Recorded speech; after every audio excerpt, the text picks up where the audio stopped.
With me now, I've got the coach of the Perth Soccer Club, Graham Normanton. Graham, tight one today. Tight? Bloody hell, say that again. Hell, we scored in the last kick of the game, 90 minutes to go into extra time. We scored the last kick of the game to win it, so the last kick of extra time to win it, so yeah.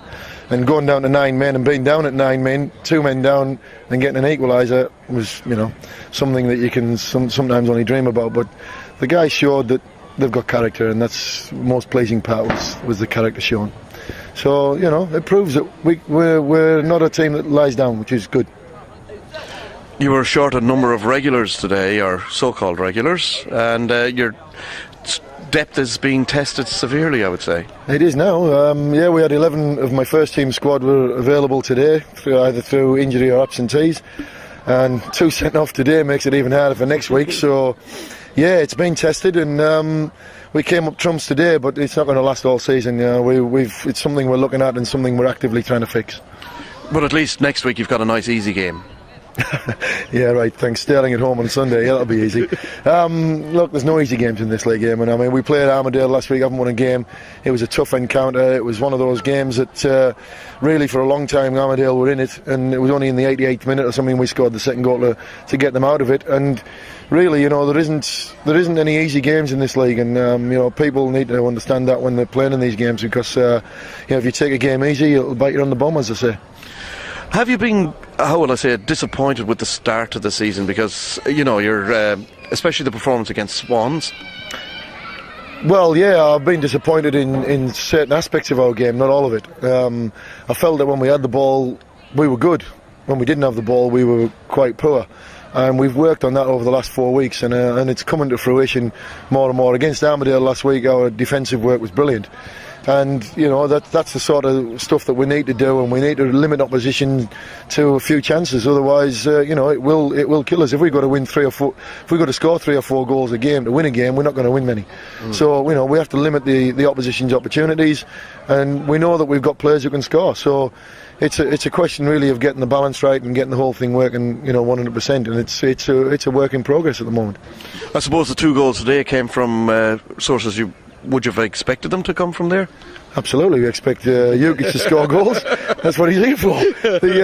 We want him to score. We play him in that position to get into those areas, and that was a great finish today. I mean, if you'd have seen that on the TV in the UK or even here, you'd be sort of putting it down as goal of the season. Brendan's goal, a young lad coming through the ranks. Great goal from 20 metres out. He smacked it in the top corner to save the game for us. So 2 great goals for any game really, and if we've got to score that quality of goal to win a game, then so be it. It was great. I mean, those lads deserve the rewards. They got it today. Do you still see yourselves as the team to beat in the league? Oh, you're asking the wrong bloke for that. I think you've got to ask everybody else that. I do, and they all say the same thing. Oh, well, I'm not going to agree with them. No, I just take 1 week at a time. I look at the opposition, look at who we play and who I've got to play, and what sort of team I can put out and what I'm playing against, and work at it from there. I don't go through a season and think, right, we're the team to beat, so everybody's going to do this. I just think, well, we're playing Sterling next week. We've got to come up with a game plan that'll suit us against them, and look at their strengths, look at their weaknesses, and look at how we can win the game. So, no, I don't put tabs on ourselves. I just think that we go about each week as it comes up, and try and play each game on its merits. Have you heard the news that Willie McNally will be leaving Joondalup? I haven't, no, it's news to me. I'm good friends with Willie. I'm surprised he hasn't rang me, the bastard. But if is he leaving for what reason? He's taken up from what I've been told today, he's taken up a coaching role at Glory. Would take it the goalkeeping. Oh, well, that's fair enough, isn't it? I mean, he's gone to the next level, and if they've offered him a position that's financially viable to him to take on a full-time role, that's great. I mean, look, Willie's a passionate footballer and a passionate coach and a passionate person about the game, and if anybody deserves it, Willie does. So, what do you think? How can you see yourselves finishing up this season? That's what I'm going to ask you. You just put me on the spot again. Look, treble. I'm a competitive bloke, and I want to win every game I play. So, and if I don't win it, I analyse why. But at the end of the day, like I said before, we take 1 week as it comes, each week at a time, and we're just going to look at where we are in halfway through the season, assess where we go. Yeah, I've got goals, but I'm not going to divulge those goals to the public. And you know, I've got to reassess and assess what we're doing and whether those goals are achievable as the season goes on.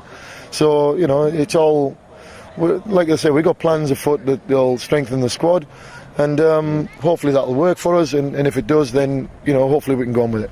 The young Bolivian guy that's been training with you. Can you give us his name and what you think of him? Yeah, call him Roberto. God knows what his other name is. I couldn't pronounce it even if he told me. But he looks good. He's played in the Bolivian Premier League, and he's come along out of the blue, to be honest. We just brought him down here for a trial, and he's trained twice and looks the goods. So he's a young lad. He's only 22, I think. So, and he's looking like he's going to do well. So that could be a jewel for us if he does sign, and if we can get his clearance in time, he could be available next week, because let's face it, we're going to need him. The squad's down to 11 now. If we get rid of 2 out of today, that's 9. If I get 1 or 2 back from injury, then I'm back to 11 again. But so he could be a jewel for us next week if he's available to play and cleared. So yeah, he's looking the goods. And Walter was also talking that he said you'd give us the name of the person, the overseas player that's going to be joining. Overseas player? Is it an overseas player? Yeah. Who told you that? Walter. He said he would leave it up to you to give us the name. Oh, okay. Well, yeah, I'll give you the name. Stephen Campbell. He's played for Airdrie in the Scottish First Division, I think. Just finished in the playoffs. He arrives on Wednesday next week. And whether he's cleared or not, by next Saturday, who knows? I don't know. But if he is, obviously he's available. Actually, Walter didn't say you'd give us the name, but thanks anyway. Doesn't matter. I don't care. You know me, and I'm. I know. I'm up front. That's why I asked. I don't care. But it doesn't really worry me whether you know who it is or what he is or anything, because he's coming over to us, and he arrives on Wednesday, and you know he's a quality player. So hopefully he'll improve the quality of not only our team but the quality of the league. And where did he play before? Sorry, I missed that because I was so excited getting the name. He was at Rangers. No, he wasn't. He was. He was at Rangers for 4 years, and he was at Airdrie for the last season. He signed in January, and he's played something like 19 out of the last 23 games for them. And is he coming over to emigrate to Australia, or just for the season? I'm not sure on that score at the moment. It's got to be discussed with him, and he probably did what I did in 25 years ago and come over for a year. And I'm still here. I'm still here. I was talking earlier on this morning on somewhere else about Sorrento and them having 4 players suspended for today's game. I was about to say your record was quite good this season as regards suspensions. Do you think with 4 players out of Sorrento's side, like in 5 weeks, is that part of the reason they're on top of the table, because of the competitive side of them?